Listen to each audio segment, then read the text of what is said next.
안녕하세요. 어라운드 업 스튜디오 플래처입니다. 오늘은 오랜만에 스프링 부트 강의로 왔는데요. 오늘은 어노테이션에 대해서 알아보도록 하겠습니다. 네, 어노테이션이라고 하면은 자바 5버전부터 추가된 기능으로 소스 코드에 추가적인 정보를 제공하는 메타데이터의 기능을 수행하는 녀석이라고 봐주시면 될 것 같습니다. 어노테이션은 클래스나 메소드, 변수, 인자 등에 추가할 수 있고요. 메타데이터이기 때문에 비즈니스 로직에 직접적으로 영향을 주진 않지만 이 메타데이터 정보에 따라서 실행 흐름을 변경할 수가 있습니다. 자, 어노테이션은 종류가 총 두 가지 정도로 구분을 할 수 있는데요. 첫 번째로 빌트인 어노테이션이 있습니다. 자바 코드에 적용되는 어노테이션으로 오버라이드, 디프리케이트, 서프레스 워닝 같은 흔히 좀 보셨죠? 라이브러리를 좀 뒤져본다든가 아니면은 어떤 상속 관계에 있는 그런 클래스에서 우리는 이런 코드들을 좀 볼 수가 있는데요. 이런 식으로 우리가 자바 코드에 직접적으로 적용되는 어노테이션들을 사용할 수 있고, 그리고 메타 어노테이션이라는 게 있습니다. 다른 어노테이션에 적용되기 위한 어노테이션이다. 그러니까 어노테이션을 위한 어노테이션인 거예요. 이런 것들은 우리가 만들어져 있는 어노테이션을 들어가 보면 볼 수 있고요. 또한 우리가 커스터마이징 해갖고 만든 어노테이션을 만들기 위해서는 이러한 어노테이션들을 사용을 해줘야 합니다. 첫 번째로는 리텐션이 있고요. 그 다음에 documented, 그 다음은 target, inherited, repeatable 과 같은 이런 어노테이션들이 있으니까 다음 장에서 좀 더 자세한 내용으로 다뤄보도록 하겠습니다. 자, 이 중에서 우리는 빌트인 어노테이션 말고 메타 어노테이션에 대해서 좀 알아볼 건데요. 각각 어노테이션이 어떤 기능들을 하는지 한번 보고 가도록 하겠습니다. 네, 첫 번째로 볼 거는 리텐션 어노테이션입니다. 해당 어노테이션의 정보를 어느 범위까지 유지할 것인지에 대한 설정을 하기 위한 건데요. 자, 밑에 보시면은 이런 이넘 타입들이 있습니다. 리텐션 폴리시라고 불리는 녀석인데요. 여기는 소스, 클래스, 런타임 이렇게 세 가지로 구분이 됩니다. 자, 소스라고 설정을 해놓으면요, 이 어노테이션은 컴파일 전까지만 유효하고요. 컴파일 이후에는 사라져서 우리가 볼 수 없는 어노테이션을 얘기를 합니다. 두 번째로 클래스는 조금 더 확장을 해서 컴파일러가 클래스를 참조할 때까지 유효한 상태를 얘기를 합니다. 이게 디폴트 값으로 들어가고요. 우리가 리텐션에 어떤 특수한 설정을 해주지 않으면은 리텐션 폴리시가 클래스로 설정이 되는 것을 보실 수가 있을 겁니다. 자, 그 다음 세 번째로 런타임입니다. 런타임은 우리가 컴파일 이후에도 JVM에 의해서 계속 참조되는 그러한 어노테이션을 만들 때 사용을 하고요. 리플렉션을 통해서 우리가 어떤 값들을 가지고 있는지 참조를 할 수가 있게 됩니다. 자, 그 다음 볼 내용은 타겟 어노테이션입니다. 이 어노테이션이 어디에서 사용될지 정의하기 위한 어노테이션인데요. 여러 가지가 있어요. 그 중에 패키지, 타입, 컨스트럭터 등등등등 이렇게 내려가 있는데 이름이 워낙 명확해서 별도로 설명드리진 않겠습니다. 패키지 하면은 패키지를 선언할 때 하고, 타입은 클래스나 인터페이스, 이넘 같은 이런 타입을 선언할 때 사용할 수 있다 라는 의미고요. 그리고 컨스트럭터는 생성자 등등 여러 가지가 있으니까 한번 사용을 해보시는 게 더 중요할 것 같습니다. 자, 그 다음은 한 3개를 쭉 나열을 했는데요. 도큐멘티드는 우리가 자바 독을 생성할 때 도큐먼트에 포함되도록 하는 그런 설정이고요. 그래서 크게 중요한 건 아닙니다. 자, 그 다음 inherited, 이거는 이 어노테이션을 사용한 어떤 클래스가 있으면은 얘를 상속받는 그 클래스도 이 어노테이션을 따라갈 것인가에 대한 설정 내용이고요. 그 다음에 repeatable이라는 게 있습니다. 그 다음 자바 8버전부터 지원을 하고 연속적으로 어노테이션을 선언하는 거, 그러니까 동일한 어노테이션을 동일한 곳에 계속해서 배치를 할 수 있는가에 대한 설정을 하기 위한 어노테이션입니다. 그거 말고도 여러 가지 더 있는데 우선 이 정도로만 보고 넘어가도록 하겠습니다. 자, 이번 이 강의를 준비한 이유는 우리가 실제로 어노테이션을 많이 사용하고 있어요. 우리가 스프링 부트를 사용할 때 기본적으로 많이 사용하는 뭐가 있을까요? 자, 우선은 REST 컨트롤러 같은 어노테이션이 있을 거고요. 그 다음에 서비스, 컴포넌트, 레포지토리, 기타 등등 우리가 알게 모르게 그냥 당연시 하면서 써왔던 어노테이션들이 있는데 이것들이 도대체 어떻게 동작을 하는 건가에 대한 얘기를 조금이나마 이해하기 위한 기초 내용들을 한번 다뤄보고 싶었고요. 그 다음에 가장 중요한 거는 우리가 커스터마이징 해서 어노테이션을 만들어서 사용할 수 있을까에 대한 하나의 방향을 한번 말씀드리고 싶어서 준비를 해봤습니다. 자, 그러면은 코드를 보면서 한번 다시 살펴보도록 하겠습니다. 네, 코드로 넘어왔습니다. 오랜만에 어라운드 오브 스프링 부트 레포지토리에서 작업을 했고요. 기존 코드에 영향을 주지 않기 위해서 약간의 변형과 그리고 거의 대부분은 추가되는 내용들로 작업을 했습니다. 자, 여기 보시면은 어노테이션 샘플이라고 해서 커밋되어 있는 내용이 있으니까 참고해서 보시면 좋을 것 같고요. 자, 내용은 이 커먼 패키지 안에 어노테이션 패키지를 만들어 놨습니다. 여기 안에 4가지 정도의 어노테이션 만들었고요. 그 다음에 여기에 우리가 또 연습해볼 밸리드라고 하는 패키지를 하나 만들어 놓은 게 하나 있고요. 그 다음에 이거에 대한 적용은 헬로 컨트롤러 쪽에서 작업을 했습니다.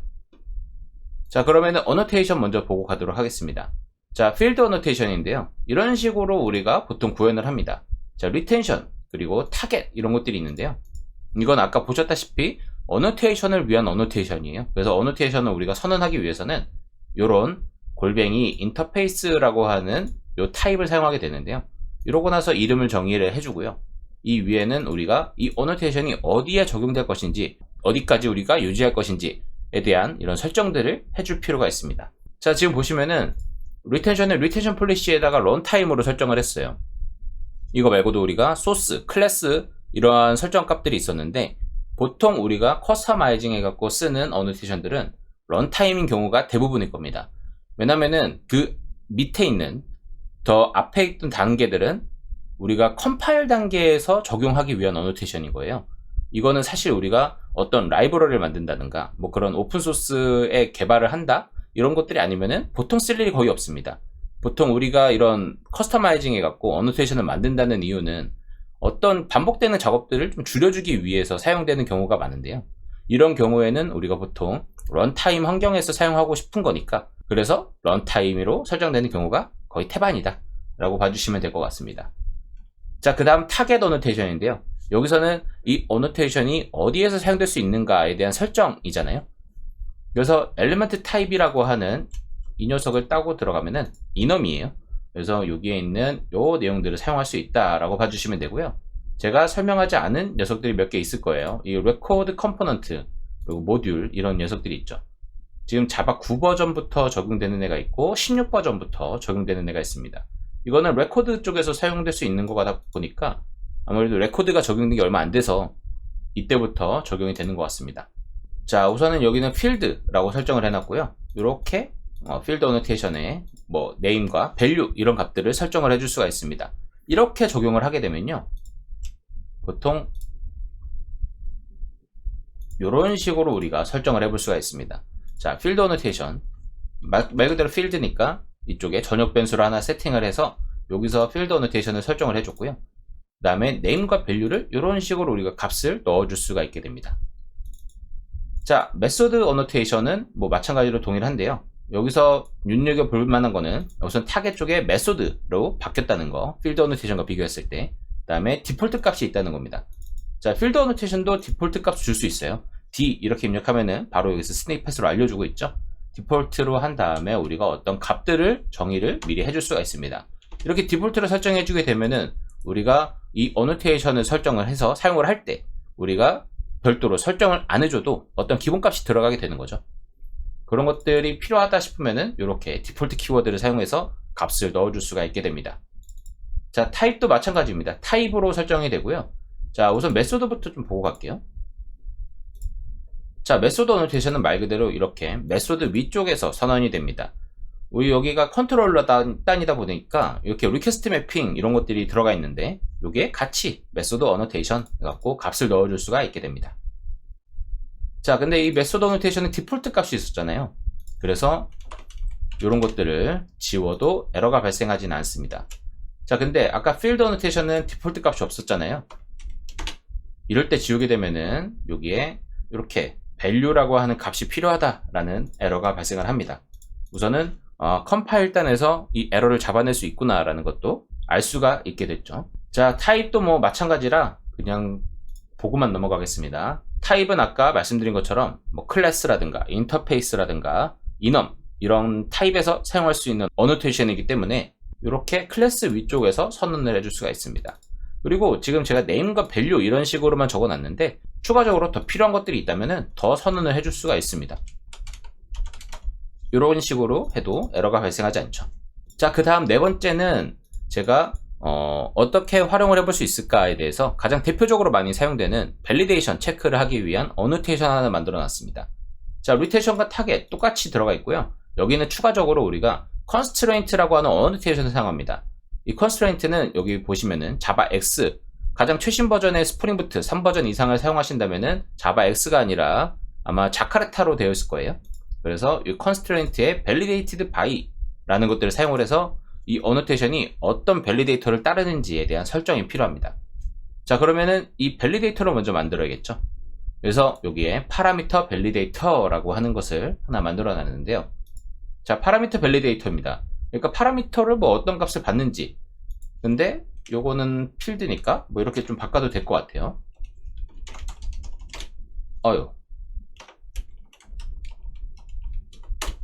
이런 식으로 필드라고 바꿔도 뭐 상관없고요. 이름은 마음대로 사용하셔도 됩니다. 다만 얘는 이 constraint validator라고 하는 녀석을 땡겨와서 구현을 해야 됩니다.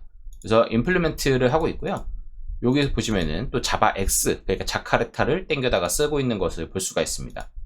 얘는 제가 뭐 별도로 만든 게 아니라 라이브러리를 사용을 해서 사용하고 있는 거기 때문에 이걸 그대로 따라주시면 되고요. 그 다음에 여기 validation annotation이라고 해서 이 validation annotation이라고 하는 제가 만든 annotation에다가 적용을 할 거야 라는 것들을 설정을 해주고요. 그 다음에 string으로 해서 어떤 값들을 체크를 할 건지. 자, 여기 보시면은 제네릭이죠. 이 제네릭으로 우리가 설정을 해주면 되고, 여기도 A라고 해서 상속되는 거. 그러니까 어떤 여러 군데 어노테이션을 사용하고 싶다, 이 밸리데이터를. 그러면은 상속받게 되는 그 어노테이션 하나를 만들고, 추상화된 어떤 객체를 하나 만들어서 걔를 구현체를 여러 개로 만든 어노테이션들을 만들게 되면은 여러 군데에서 이 밸리데이터를 사용할 수 있겠죠. 그런 식으로 사용해 주시면 됩니다. 자, 여기에는 메소드가 두 개 있습니다. initialize라고 하는 메소드가 있고요. 그 다음에 isValid라고 하는 메소드가 있습니다. 자, 우선 initialize라고 하는 이 메소드는 기본값이에요. 그래서 우리가 이 밸리데이터를 선언해주기 위해서 어떤 초기화해줘야 되는 작업들이 있다라고 하면은 그때 여기에 값들을 코드들을 넣어주시면 되는데요. 그런 것들이 없다고 하면은 얘는 굳이 구현하지 않으셔도 되고 이렇게 땡겨오지 않으셔도 상관없습니다. 대신 가장 필요한 거는 isValid인데요. 얘는 이 스트링에 들어가 있던 이 value 값을 땡겨오게 됩니다. 그래서 이 값이 어디에 충족되는지 이 밸리데이션 하는 컨디션들을 이 안에서 우리가 찾아줘야 합니다. 그래서 되돌아오는 값, 리턴 값은 불린으로 체크가 될 수 있게끔 값을 구현해줘야 하는 거죠. 자, 보면은 약간 우리가 봤을 때 어색한 부분들이 있어요. 우선은 이 validation annotation이라고 하는 이 객체, 그리고 이 field validator, 처음에 제가 만든 거는 뭐 파라미터 validator라고 만들었는데, 아무튼 요런 이 validator가 서로 물고 있는 관계라는 거예요. 자, validation annotation이 없으면은 얘는 여기서 또 컴파일 단에서 또 에러가 날 거고요. 그리고 validation annotation 없으면은 이 field validator가 없기 때문에 얘도 오류가 날 겁니다. 그래서 우리가 흔히 보기 힘든 그런 구조를 가지고 있어요. 서로 물고 있는 관계는 저희가 만들지 않잖아요. 보통 우리가 어떤 객체를 땡겨다 쓴다든가 이런 의존성을 갖게 되는 구조는 보통 단방향으로 흐르게끔 우리가 설계를 하고 사용을 하는 걸로 익숙해져 있는데, 얘 같은 경우에는 양쪽에서 서로 물고 있는 관계가 된다는 거예요. 다만 요거는 더 이상 확장될 일이 없기 때문에 이렇게 허용이 되는 거고요. 요 구조에 대해서는 뭐 사실 이상하다고 봐도 정상이다 라고 볼 수 있겠습니다. 자, 그 다음에 이쪽에 validation annotation이 붙어있는 DTO 객체를 하나 의미로 만들어 놨습니다. 그래서 이 헬로 컨트롤러에 여기 hello2라고 하는 메소드에서 이 DTO를 지금 땡겨다 쓰고 있습니다. 그리고 얘를 validation 체크를 꼭 해주기 위해서는 이렇게 valid라고 하는 여기 위에 있겠죠? 요 자바X 자카르타의 valid를 꼭 땡겨다가 annotation을 붙여줘야 합니다. 자, 그러면은 정상적으로 동작하는지 우선 체크를 하고 가도록 하겠습니다. 제가 이것저것 좀 건드렸더니 에러가 발생하는데 우선은 롤백을 좀 해주고요. 자, 얘를 실행을 해보겠습니다. 자, 정상적으로 우선은 가동이 된 걸 볼 수 있고요. 위에서부터 한번 볼게요. 얘는 사실 제가 어디 뭐 활용처를 만들어 놓지 않았기 때문에 뭐 따로 확인할 수는 없는데 똑같습니다. 어차피 활용하는 방법은 똑같아서 리플렉션으로 저희는 값을 참조할 수 있다고 제가 장표에서 설명을 드렸는데요. 이 hello 1에 대한 코드를 한번 보고 가도록 하겠습니다. 여기는 메소드 어노테이션이 붙어 있어요. 그래서 name과 value가 hello 1, world 1 이렇게 붙어 있는 걸 볼 수가 있죠. 그래서 이 this.getClass get 메소드 해갖고 hello 1이라고 하는 이 메소드를 우선 가져왔습니다. 자, 이 메소드 보시면은 다 리플렉션이에요. 리플렉션의 API들을 땡겨다 쓰는 거고, 얘 메소드를 .get declared annotations라고 하면은 이 annotation 객체의 배열들을 나열을 해주게 됩니다. 그래서 이걸 갖고 온 다음에 폼은 돌린 거예요. 그 다음에 우리가 이 메소드 annotation 우선 이걸로 땡기면 아마 리퀘스트 매핑 올 거고, 메소드 annotation 이런 것들 올 거잖아요. 그래서 여기 중에서 이 메소드 annotation이냐를 if문으로 안에서 좀 체크를 한 다음에 그 값을 리턴해 주게끔 구현을 해놨습니다. hello 1이니까요. 여기서 이렇게 해서 간단하게 호출을 해보면요. hello 1, 쉼표 월드 1 이렇게 오는 것을 볼 수가 있습니다. 제가 여기다가 구현해 놓은 이게 정상적으로 호출됐다라고 볼 수 있죠. 만약에 여기서 이 annotation이 걸리지 않았다고 하면은 여기 있는 이 리턴 값 hello world 느낌표가 넘어왔을 겁니다. 하지만 이게 정상적으로 동작하고 우리가 이 annotation을 런타임 환경에서 인식을 한 다음에 이 annotation이 메소드 annotation인지까지 체크해서 리플렉션을 통해 정상적으로 값을 가져왔다 라는 것을 이걸로 체크를 해볼 수가 있습니다. 자, 그 다음은 hello2에 대한 내용인데요. 얘 같은 경우에는 지금 뭐 리퀘스트 매핑으로 되어 있긴 하지만 여기서 리퀘스트 바디를 받아야 하기 때문에 포스트로 테스트를 해볼 겁니다. 그래서 만든 건 우리가 포스트맨을 통해서 테스트를 해볼 건데요. 자, 우선은 여기서 쓰고 있는 DTO 객체는 이 value라고 하는 값을 받고 있습니다. 그래서 이 value가 여기에 보시면 null이 아니고 그 다음에 hello여야만 valid, true가 넘어가는 구조로 짜여져 있습니다. 자, 그래서 여기서 아마 잘못되면은 뭐 이상하게 넘어오겠죠? 자, 1234, hello 1234라고 해서 value 값을 넘겨보도록 하겠습니다. 이렇게 전송하면은 에러가 발생을 했다고 나와요. 그 다음에 이 로그를 보시면 자, 컨트롤러의 익셉션 핸들러 호출 이거는 아마 제가 예전에 만들어 놓은 뭔가 컨트롤러 어드바이스 같은 것들이 있겠죠. 걔를 통해서 지금 걸린 것 같고요. 걔는 우선 무시하시고 여기 있는 이 로그만 쭉 따라가 보도록 하겠습니다. 맨 오른쪽으로 가면요, is valid 여기 default message에서 invalid value it should be hello 라고 넘어오는 것을 볼 수 있습니다. 이 메시지는요, 이 validation annotation에 구현되어 있어요. 여기에 message라고 하는 녀석을 만들어서 디폴트 값으로 invalid value it should be hello 이렇게 해놓으니까 아, 얘는 hello를 체크하는 녀석이구나, 이거를 볼 수가 있게 되는 겁니다. 자, 그러면은 여기서 우리가 정상적인 그냥 hello를 넘겨준다고 하면 자, 이렇게 valid value hello 라고 해서 값이 넘어오는 걸 볼 수 있죠. 여기서 DTO 값에서 바로 get value 꺼내가지고 리턴 해주는 거예요. 정상적으로 값을 받아왔고 여기서도 별도의 에러가 발생하지 않은 것을 볼 수가 있게 됩니다. 자, 이렇게 해서 오늘 annotation에 대한 내용들을 좀 살펴봤는데요. 그렇게 어려운 내용은 아닙니다. 다만 이 annotation을 뭔가 좀 더 우리가 필요한 내용에 더 맞춰서 사용을 해보고 싶다 하면은 조금 더 복잡해질 거예요. 아무래도 뭐 인터페이스가 좀 여러 개 계층으로 좀 나눠져서 구현이 돼야 될 거고요. 아까 보셨다시피 constraint 같은 경우에도 자, 여기 파라미터 밸리데이터 보시면 이런 걸 구현만 하더라도 이런 걸 하나 또 땡겨와서 여기에 있는 구조를 봤을 때 A라고 하는 제네릭 대신 annotation을 상속받고 있는, 그리고 T라고 하는 제네릭을 받아서 구현되어 있는 이런 인터페이스를 저희가 또 땡겨와서 구현을 해야 되는 이런 구조들을 많이 갖고 있어요. 그러니까 우리가 좀 더 추상화 개념에 대해서 좀 더 이해가 빨라야 될 거고, 아무래도 우리가 좀 더 뭐 추상화나 이런 계층 구조에 대해서 이해도가 높아야만 이 어노테이션을 좀 더 우리가 올바르다기보다는 더 광범위하게 우리가 활용을 해볼 수 있겠다라는 기대를 해볼 수가 있을 것 같습니다. 자, 그러면은 오늘 영상은 여기까지고요. 더 궁금한 내용이 있으면 언제든지 댓글로 남겨주시기 바랍니다. 그러면 오늘 영상은 여기서 마치도록 하겠습니다. 오늘도 좋은 하루 되시길 바라겠습니다. 감사합니다.